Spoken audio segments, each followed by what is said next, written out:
And okay, we are going to go ahead and get started this Friday afternoon. A big thank you to everyone who's here, including staff and committee members. So we're going to hear things about WSU today.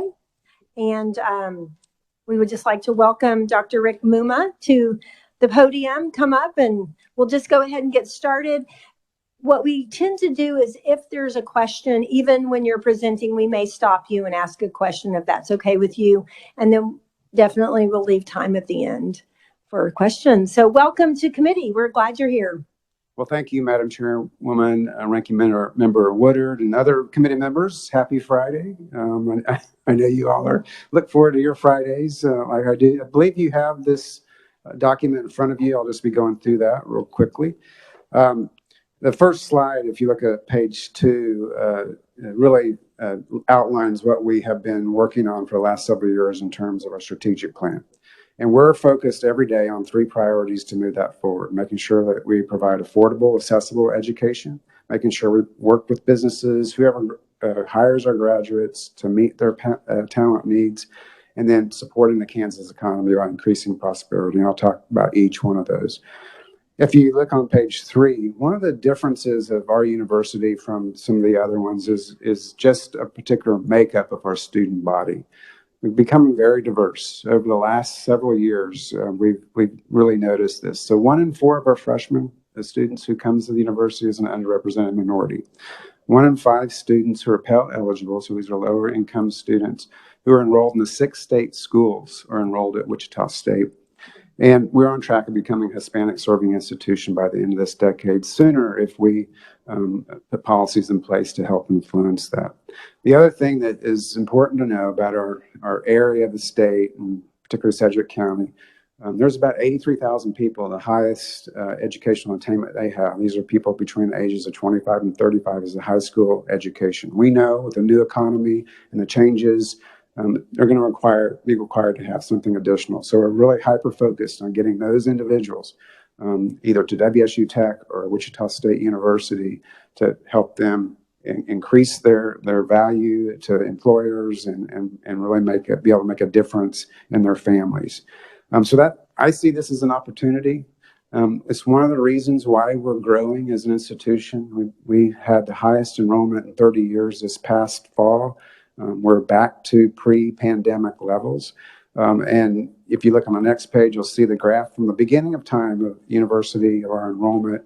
You can see that we had a little dip last year or the year before because of COVID, but we've gone back to that level. So in the last 30 years, we haven't seen these kind of enrollments. One of the reasons why we have these enrollments is because we're prioritizing those students I just talked about with need-based aid, other forms of support to get them into the university system, to get them connected to a career. We're utilizing need-based aid, reallocating funding that we have been allocated by you all to help with that, and it's one of the main reasons we're growing. The other reason on page 5 there is that we're making sure that we hold our tuition to a reasonable level for the people in our region.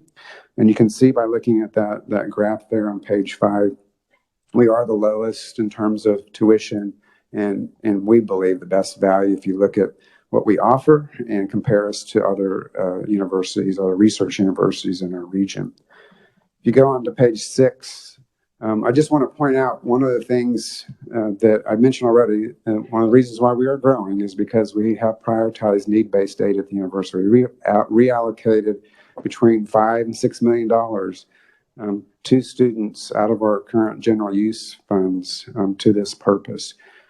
The governor's budget recommendation has $25 million of additional need-based aid. You can see where we are in the rest of the states in our region. We're the lowest, really the lowest per capita, even though Nebraska's amount is much lower. We only provide about $122 per student from the state in terms of need-based aid, where the other surrounding states are doing that 2 times, 3 times, 4 times as much aid. So that's a really important aspect for us to, for you all to support as well. And that's just not going to help Wichita State, it'll help the other universities.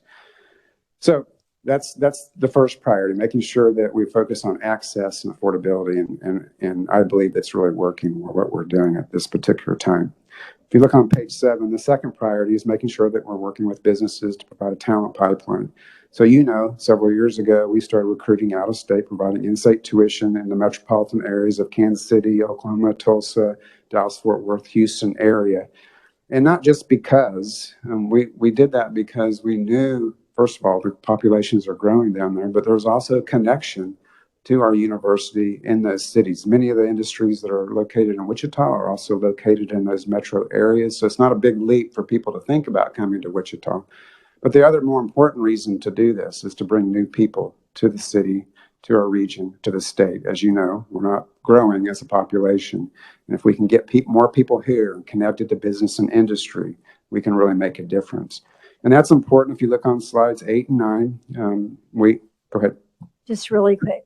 I know Representative Riley's trying to get on. He got on. Okay, I'm sorry to interrupt you, but I'm getting the text, he's Sure, yeah. No. Appreciate that. Okay, welcome, Bill. Okay, back to pages 8 and 9. Thank you. Yes. So the reason why it's important to bring new people into our region, into the state, is because we already have a reputation of having high STEM capabilities and engineers in the field to help grow businesses. But we need to keep on top of that. We can't let that rest. And you'll see on those 2 pages where we rank in multiple areas. And in particular, on page 9, we rank very high in terms of engineers per 1,000 employees, just behind Houston and the Silicon Valley. So that's key if we're going to continue to grow our industry, particularly in innovation-focused industries.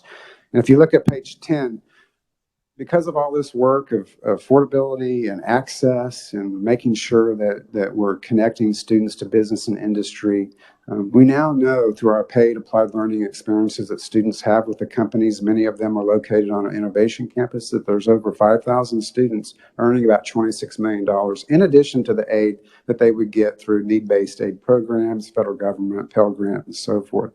So this is really, really starting to pay off. This is dollars that goes into the students' pockets, help them stay in school.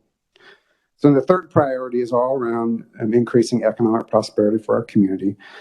So far, we've been focusing mostly on the innovation campus. You all who are familiar with Wichita know that we took a golf course back in 2012 and created an innovation park. I've been in higher education for 33 years, been at 2 other universities, bigger universities. Things don't happen that quickly in higher education. I think it's because we figured out how to work with our local industry to help serve their needs. If you look on page 12, that's just a map of our campus. The left-hand side of that map was the original campus, and the golf course is on the right side. And we almost completely filled that campus, that side of the campus. We only have 3 plots of land left. And there's around 40 companies now located on that part of the campus that are working with our faculty, that are working with our students to help solve problems that they have, help solve problems for our community. So if you look on page 14, we know we need to do more.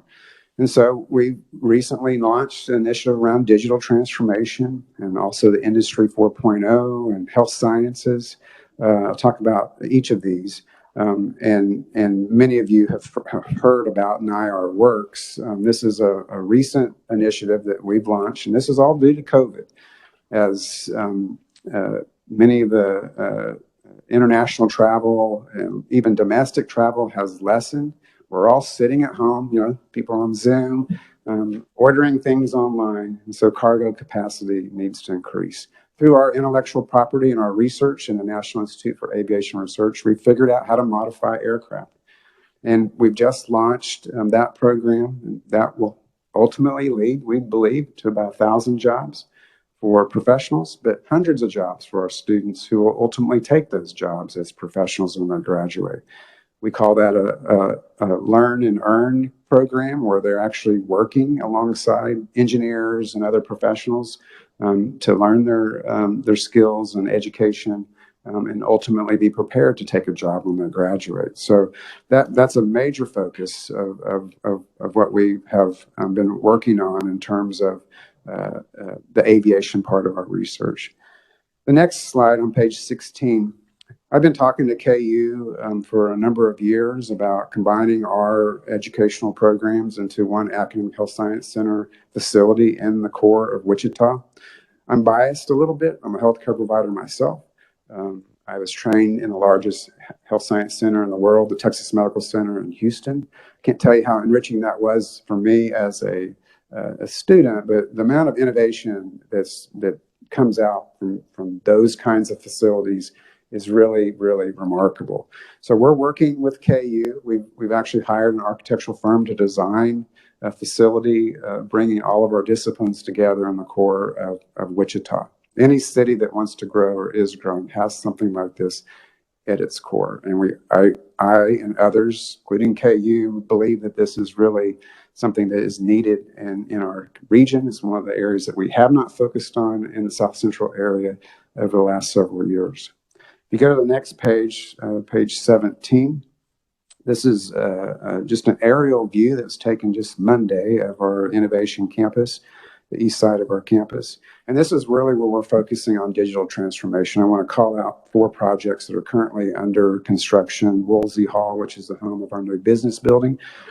That's going to be outfitted with state-of-the-art analytics and technology for the purpose of moving forward businesses around technology.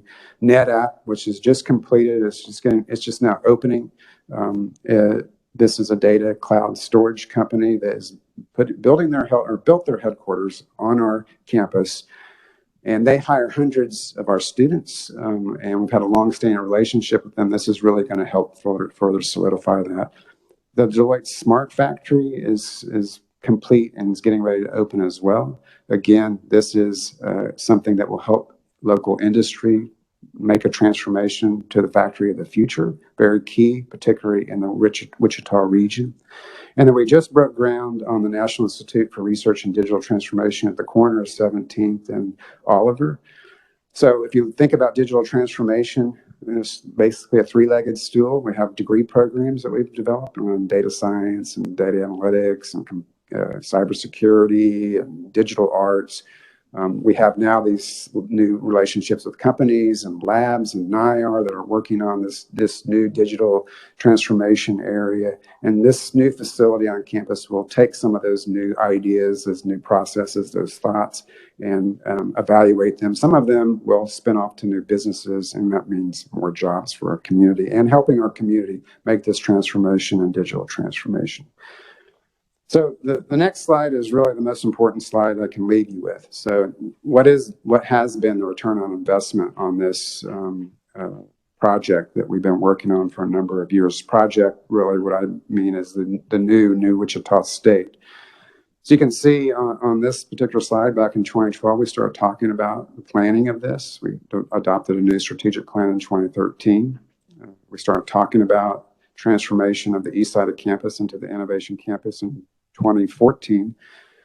And then we developed a strategic enrollment management plan to help grow our enrollment around that. And every year after that, you can see these new businesses joining our campus. And then what's even more important, you can see what this has done in terms of applied learning experiences, the number of students engaged in those experiences, and the amount of money that they're actually earning in those experiences.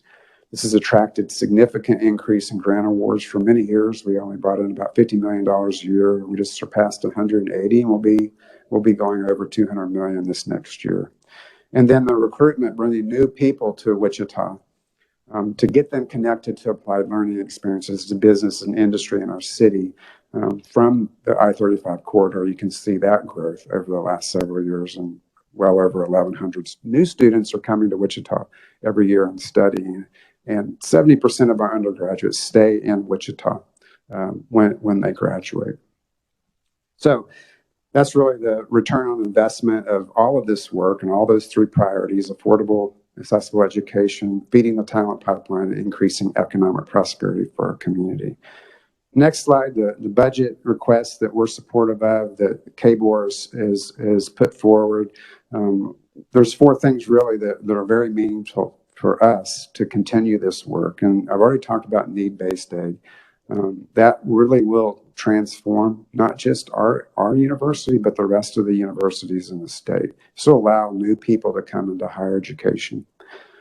The maintenance, repair, and overhaul program that is connected to NIR Works around the modification of aircraft is another main priority that we would like your support, and happy to have further conversations about this. And that Health Science Center in the core of Wichita.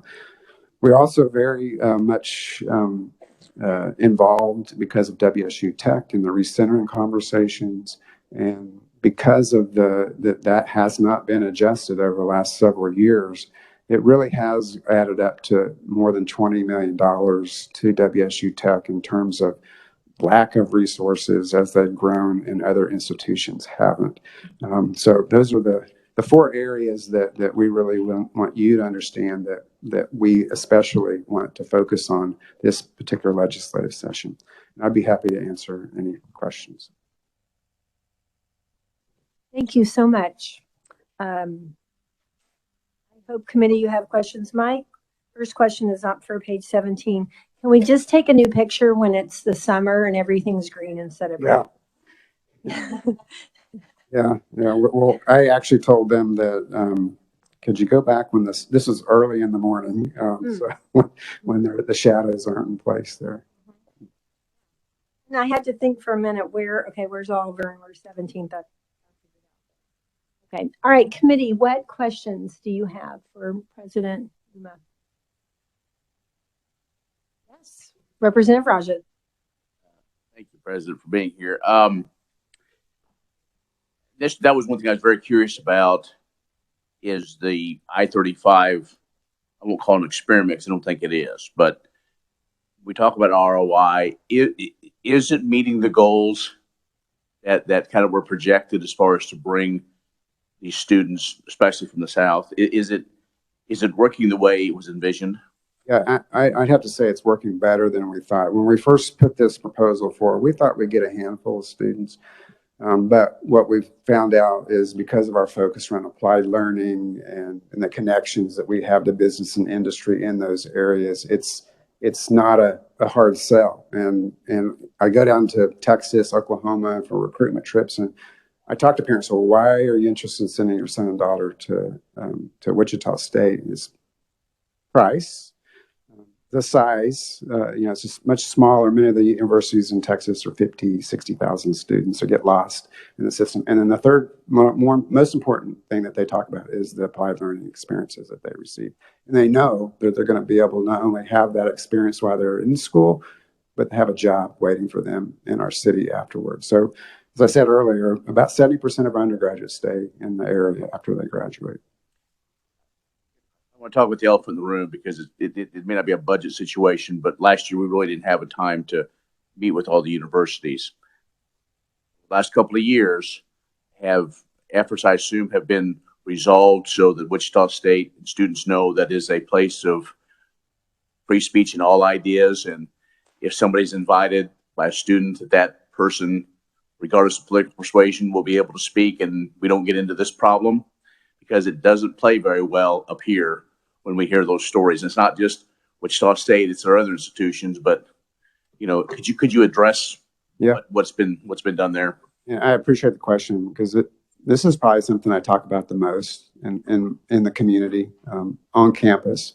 And we've had some issues that have come up over the last 3 or 4 years that be quite honestly, they weren't handled appropriately. And I'm very clear that as a university, we need to be able to be open to all kinds of ideas, whether you agree with it or not, political ideology, whatever, and have the ability to debate that. Now, sometimes we have students who, these are 18-year-olds who are on student senates, and they have a certain belief and they come from a certain background, and they don't like some of these groups that come forward. But we always get to the right place in the end, because I've made it real clear to me, clear to them. Recently we had our student organization wouldn't approve as recognition of a student group. If you guys don't change that, I will change that, because it's unconstitutional. But they always get to the right answer, and that's what college is about. We have done all kinds of outreach over the last couple of years since I've been in this role to make sure people understand that, and I think that we're making progress. So yeah, I'm very clear of how this has to be. It can't be one way or the other. I wanted to address that. Room for one more. Explain more about this proposal working with University of Kansas, because I've been one of those in looking at the future of healthcare delivery in Kansas, because I represent a lot of small hospitals, a lot of critical access ones, and access is probably the key word. And we know that there is a strong program at WSU. So, what does that look like? What does that how if you would combine those together with the University of Kansas, how would that work for the whole state? What would be that benefit? Yeah, so one of the things that is really lacking in South Central Kansas, not so much up in Northeast Kansas, Kansas City, because we have a health science center up there, is that we don't have the collaboration and the networking and working together in a true interprofessional way, which we know really makes a difference in outcomes of patients. But what this would mean is a joint facility where we are sharing spaces, we are sharing technology, becoming really efficient of how we teach individuals, but also we're going to have clinics there too, and it'll increase access along the way there. But more importantly, one of the things that we are challenged with now is space, and not having enough space to train, increase that workforce. So that's the opportunity.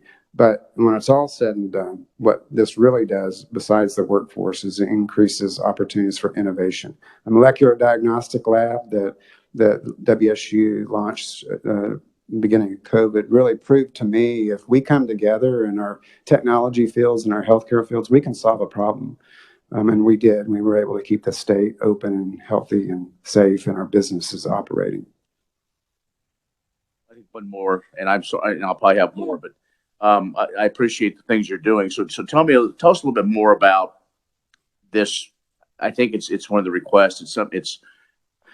Isn't this through one of the proposals through going through commerce, not going through our committee, but it touches us because of higher ed and this, and you touched on it briefly. Is it the tracks or what, we're working with the 747s and how that's going to work? What's that investment is all, who's all involved in that, and will it be ramped up, kind of going in full force in 3 or 4 years, or what? Kind of give us some more information.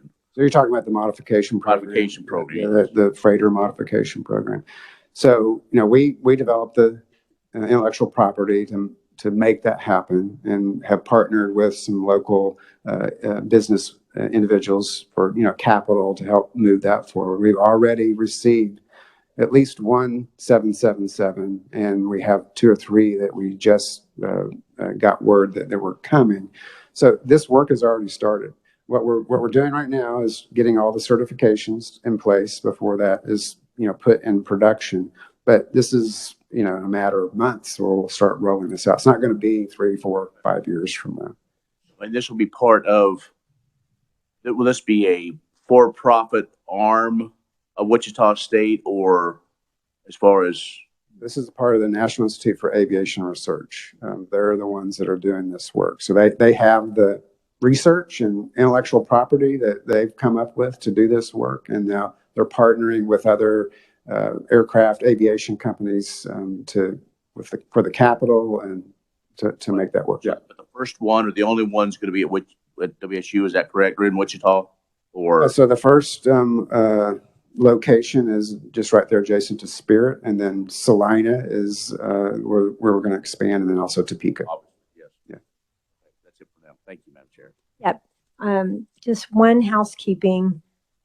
Representative Riley's wondering what we're looking at. So I'm assuming that you're looking online. It's this. I'm sure you don't have it at your house, but was this emailed? The file was too big to email. Okay. We can get it to them. Well, if we have extra hard copies, we can give it to them on Monday. But okay. So sorry you don't have that in your email. people online. Okay, Representative Woodard. Thank you, Madam Chair, and President Muma, welcome. Glad we got to drop the word interim in your title, so congrats. And welcome back. You mentioned 70% of your undergraduates staying in Wichita. Do you know the percentage that are staying in Kansas? It's actually 70% in Kansas. In Kansas, okay. So the percentage is probably a little higher proportionately in Wichita. Great. Well, that's a fantastic number. Thanks for doing your part to stem the tide of our largest export in Kansas, which is educated young people. Thank you. Thank you, Madam Chair. Representative Wassinger. Thank you, Madam Chair. I have a couple of questions. One is from Representative Riley, who is asking, how do you justify working as a university as well as a tech school? Well, I would say that they just go hand in hand. When you're thinking about giving people opportunity and access, you really need to start in high school, where many of our tech schools start, and help building that interest among students and making sure that they understand what opportunities are for them or available to them. So we talk about it from the GED to the PhD, because we're a doctoral granting institution. I have to tell a little bit of a story here. When I worked on the application for that, we did focus groups with students at WSU, or Wichita Area Technical College at the time, and I was talking to one of the students and explaining how this would work, and she's just thinking about it, and she stops and she says, "So does this mean that I'm going to be a Wichita State University student?" And I said, "Yes, that's what it means." And so at that moment, a light bulb went off for her that she just wasn't going to stop at WATC. She'd have the ability to go forward. And so it's creating pipelines for those students who want to continue on in their education. And it's one of our fastest growing transfer areas from WSU Tech to WSU. So it's really making a difference. I'm going to assume, I apologize, Representative Riley, but I think is how are you able to say we need money for this as well as this and weight of importance? Or do you mean in terms of funding for the 2-year sector versus the 4-year school? So, well, WSU Tech is, we've created basically a Wichita State system. They're their own separate 2-year entity. They did not merge into our institution, so they're an affiliate institution. And so they have their own accreditation, their own separate administrative staff, but they focus on the 2-year area. But, to my earlier point, we still are working hard to get those students once they complete to Wichita State for those that it makes sense for. So it's really 2 different focuses, 2 different institutions. So that's how that's administratively structured. Clarifying that, and I apologize, Representative Riley, if that wasn't. I was giving it a guess. So email me back if you want me to ask something else. My question. I'll go. Wait, could I just say one thing? Sorry, if he's online, is he online? Okay, so Representative Riley, if you would like to speak, just raise your hand or say something, and then we'll do that in just a minute. But Representative Wassinger, go ahead with your question, but others chip in if you're online. My question is, and I call it the R word, it's remediation. How much do you think the Wichita State is investing in trying to get children coming in as young people, I shouldn't say children, young people coming into college that truly aren't quite ready for college? How much is Wichita State investing in that? Kind of ballpark. I don't have those numbers. I glanced at this earlier. It's in our entire budget. It's a very small amount of dollars. We use tuition dollars for that, not state dollars for that. Yes, we do have a lot of students who come in that need some remediation, some other kinds of foundational work. But in the big scheme of things, it's not as much as you'd think. I have it in here somewhere, but it take me a while to find it. That's okay. If you could forward it. Yeah. Maybe kind of a percentage wise. I'm just trying to get a feel for what the universities are going through. And Representative Woodard said Isn't you that sometimes they do 2 credit hours instead of 3 credit hours to get moving into different areas? I like those included. That you're talking about like co-requisite remediation where they take a algebra class with some supplemental instruction along. Yeah. So, yeah, we do offer that. And that is helpful to students when they come in. We place them in, this is usually an issue in math and English. And so they do a placement exam with us and then we slot them into the appropriate course. Thank you. Representative Amex. Thank you, Madam Chair, and thank you, President, for being here today. I want you to know that I'm a fan of WSU Tech. I think recognizing you're trying to look at the 83,000 young people that are young Kansans that you're trying to recruit to get to go to college, recognizing the fact that not all of them will be 4-year degree seekers and realizing part of them is going to be in that technical field.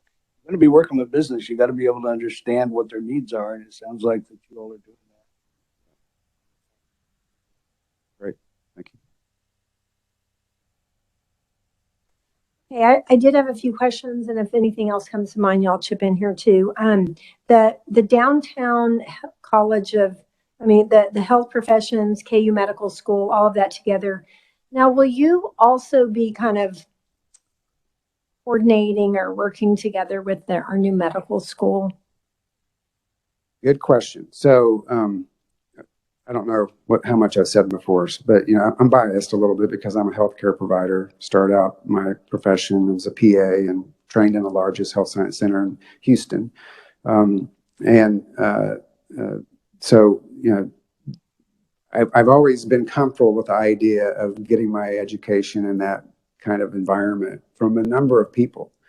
And so, yes, the DO school, although we started talking about this before, the DO school has really provided us an opportunity to come together and co-locate around each other so that we're all working together. Because right now, we're working against each other. We're not coordinating offering of our courses. When I went to PA school, I went to medical school basically and learned all of my skills with medical students. And so it provides opportunities for us to create efficiencies, sharing of resources. Healthcare has expensive tools that we use, so not duplicating those kinds of things. So to answer your question, yes, we are coordinating. We already have an MOU with the DO school because our students will want to go to DO school or to MD school. We have to prepare them for both. So we're working closely with them. And I feel like Andy's tried to explain this to me, and I've never quite grasped the concept. So the concept is why it's important that it's downtown. I mean, the DO school, they're the first to kind of said, we're going to be downtown. And then, of course, I know where KU Med is and then your classes, but I'm hearing downtown is important. And can you explain? Well, I mean, downtown would be ideal. That's where the DO school is. That is centrally located for our city. If we're going to provide healthcare opportunities for the community, it's a centralized location. If you look at any city that's growing or has grown or wants to grow, you'll see this at their core. It's centrally located in the community.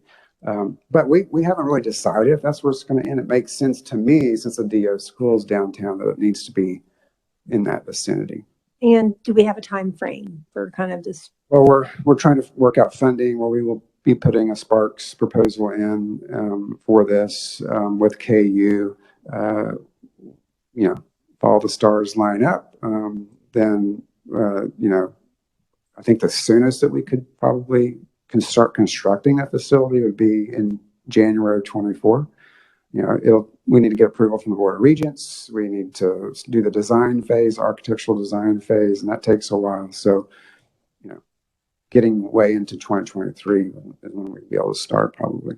And I'll just say, sitting on Appropriations Committee, we have heard a lot of when people are reporting out, we're gonna be applying for Spark funds. So I'm just saying, get your application in because we're working on it. It's a lot of money, but it's not unending. So, yeah. Okay. Then I had a few questions on page 19 about your budget request. I understand the 25 million need-based aid. The MRO, correct me if I'm wrong, that is in the governor's budget in that 195 million that's going to the Commerce Department, right? Your 20 plus 15 is in that budget. Yeah, that's correct. And have you had budget, or have they had those hearings? And so you presented, okay, that's super helpful. And then the next one, so again, the Health Science Education Center, the funding for that's just still kind of in the future. I mean, you said budget request, but I don't know, is that part of the governor's budget now? It's not part of the governor's budget, but I think there's several pots of money that we're working on. The Sparks base funding, and then, there's some debt that could be retired too, that we could use the GU resources that we're currently paying off debt that we could put towards that, both at KU and at WSU. I hadn't heard that. Interesting. Okay. And then the recentering, which is the last thing. So I think maybe more common for all of us, we're talking the gap, right? Okay. So do you want to elaborate on that and what you would like to happen there? Or well, it's about $6 million a year that WSU Tech is not getting to offer the particular tech courses that they have been offering for a number of years. They're growing. They're the fastest growing technical school in Kansas. So right now we're about $24 million that if we had those additional resources, we could grow more. We could hire more people to help train more in our city and our region. So that's really the nuts and bolts, is that we were funded at a level years ago, 12 years ago, or whatever it was. We're still operating on those funds, yet we're just going through the ceiling in terms of our enrollment at WSU Tech.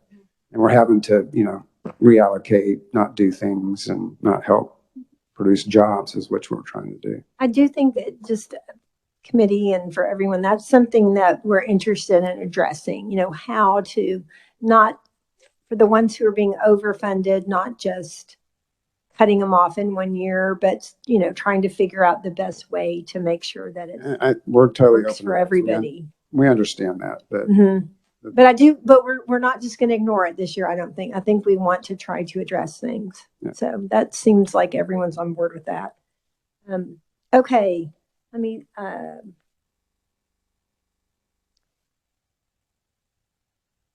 think that's all the questions I had. Committee, yes. Representative Amix. Thank you, Madam Chair. Again, picture on page 17 is great. I see all the new facilities that are being built. Numbers. We have about 100 million plus some on our campus, which is, in the big scheme of things, a lower number than some of the other campuses. We're a newer campus, but that's where we are.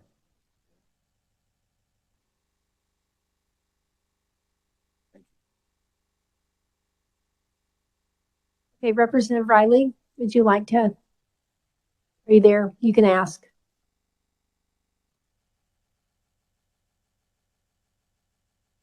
The mics there.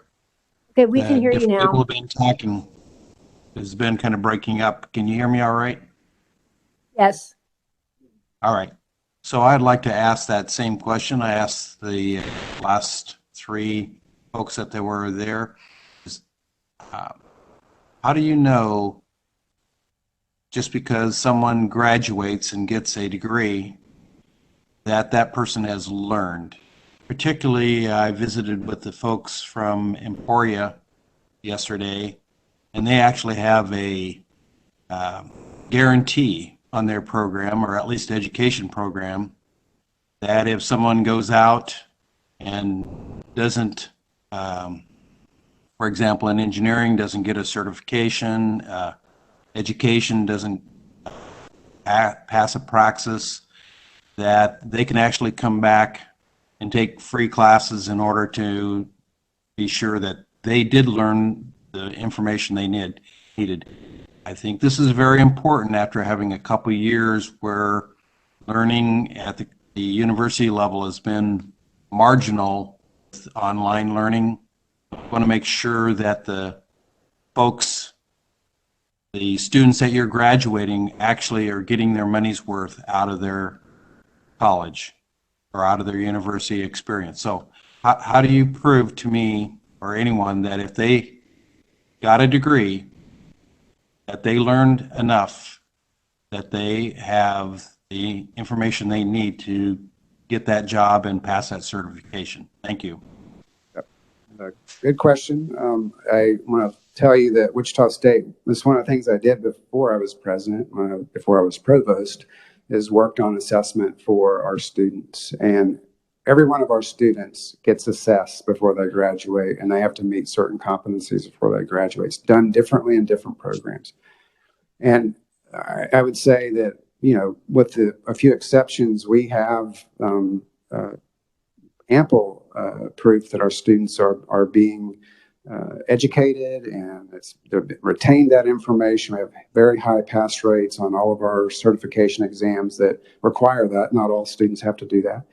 But I think that really where the proof is that they get jobs and they stay here in Kansas and are successful in those jobs, and our businesses tell us that. So that's the real thing that I look at is how's the person functioning at Spirit or Textron or NetApp or wherever they're employed. So we have ample evidence to suggest that they do, and we have very high satisfaction among our students in terms of the quality of our education. So I'd be happy to share more data that we collect on that, but we have a whole range of data points that we look at to give us a pretty good idea of where our students are when they graduate. Thank you, Madam Chair. Yes, Representative Riley, go ahead. Oh, No, I you just said thank you. Thank Okay. you. Okay. Representative Wassinger. Thank you, Madam Chair. On the lines of that question, say that the kids coming into college are short speed in math, I think is what you. Those are just two examples. Just two examples. With these graduates, are you getting any kind of feedback? The sentence. I say this is written material from college graduates that I somewhat alarmed. That spelling and grammar. I mean, are you getting feedback like that? Shore up some of those areas? I mean, occasionally we get feedback that that's an issue. I think it's an issue in higher education in general, and just how they come out of K through 12 and the different, we don't learn cursive anymore, right? We don't teach those kind of things anymore. So some of that is what needs to be remediated when they come. But, again, it's a small number of students. But by and large, our employers are happy with our graduates. And you can always point to a person who, is not excelled in whatever area that they tell me about, but it's not a pervasive. Thank you. Committee, anyone else? Yes, Representative Rajas. Thank you, Madam Chair. A couple other things. I know in the past we've talked about housing, and I know because of COVID, I'm sure that was not a challenge, but where are you with housing students? We are almost at capacity. We never really have had a problem with this. We dropped down, a little bit with COVID, but we're right back up, and we're worried about further growth and what we're going to do to house students. That was my point. I mean, I if you were at capacity or over again trying to find. Yeah, one of the things that we can do is that we can double up some of the rooms, and advertise them. There's more people that could live in a particular unit. We also have looked into renting space and local developers who have space available for our students. It's real important to make sure that we have adequate space for freshmen. They're the ones that are real critical and point in time in their life. Be able to live on campus is important for them. So these are some of the things that we're working on, and we probably will have to increase the number of housing as we continue to grow. Sure. All right. One more. I think Just talk a little bit about your funding sources, because I think so far we haven't seen one that has such a large percentage because of the research you do, because of the grants and contracts, and where the reliance on state aid, traditional state aid, is kind of a stool of a three-legged stool. So, maybe talk about that. Is that I'm assuming that most of that is research grants and other things that you're doing in regards to the aviation industry. Is that right? You're talking about the CART funding and Right. Like, are you looking at this circle Yes. graph? Yeah, Right. so Page, towards the end, I don't think there's a page number. but It's on the fund. It's close to the. It's- It's in the middle of those questions you had. Towards the back, it's Yeah. question number 14. Oh, I'm sorry. 5. Yeah, it's stapled. So page Okay. 5 on the questions.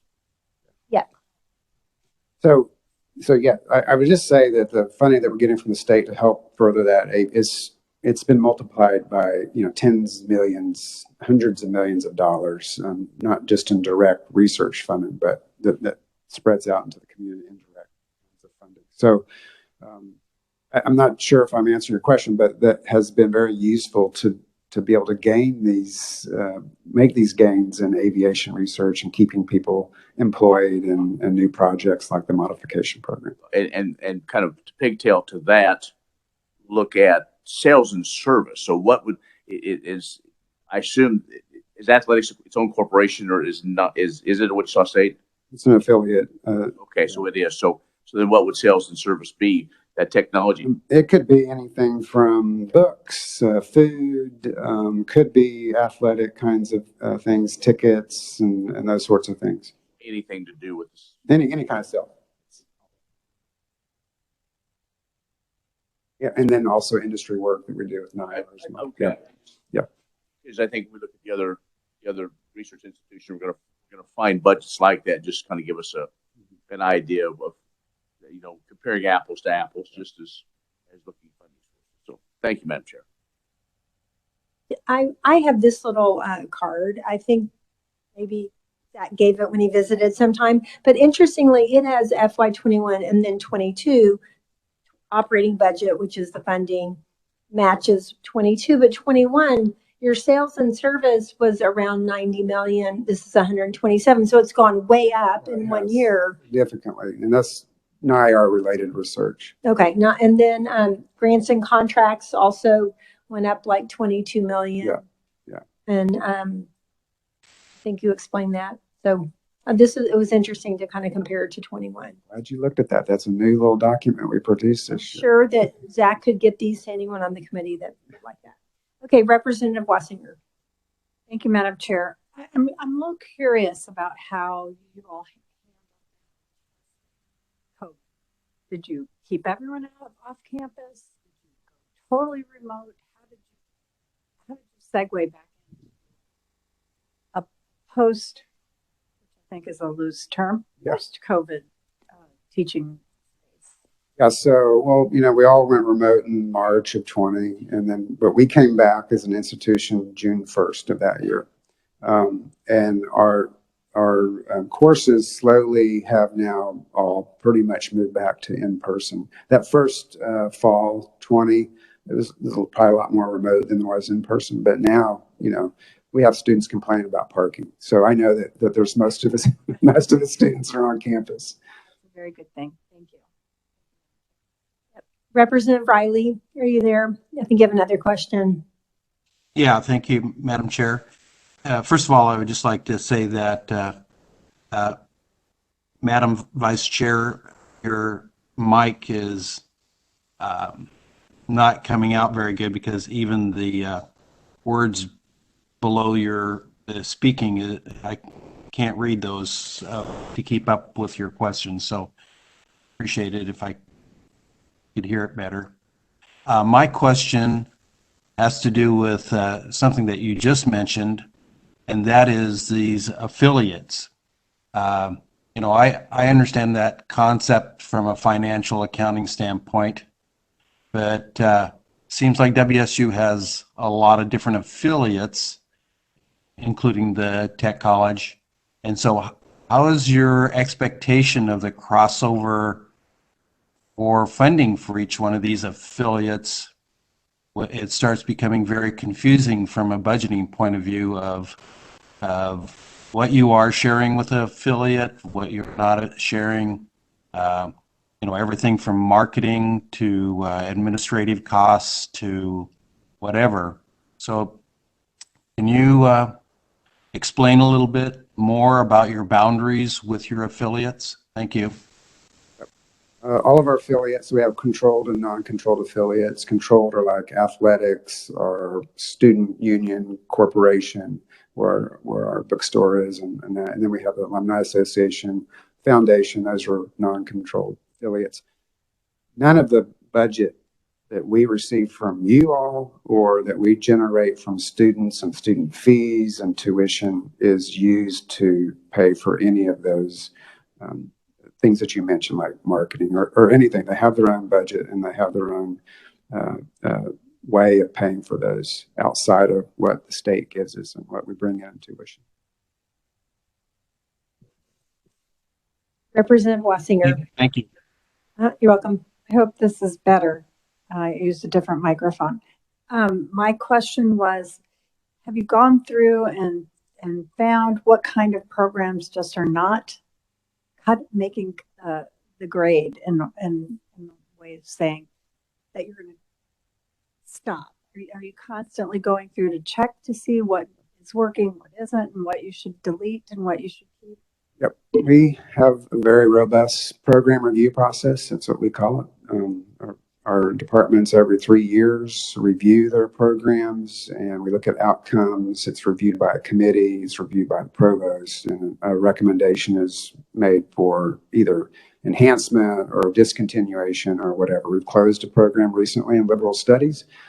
We only have 3 programs that are not producing a lot of graduates. I think that's listed in your packet of information. We have worked really hard over the last several years to make sure that students are getting what they need or attract that, the degree is what is needed in industry and business, whoever hires our graduates.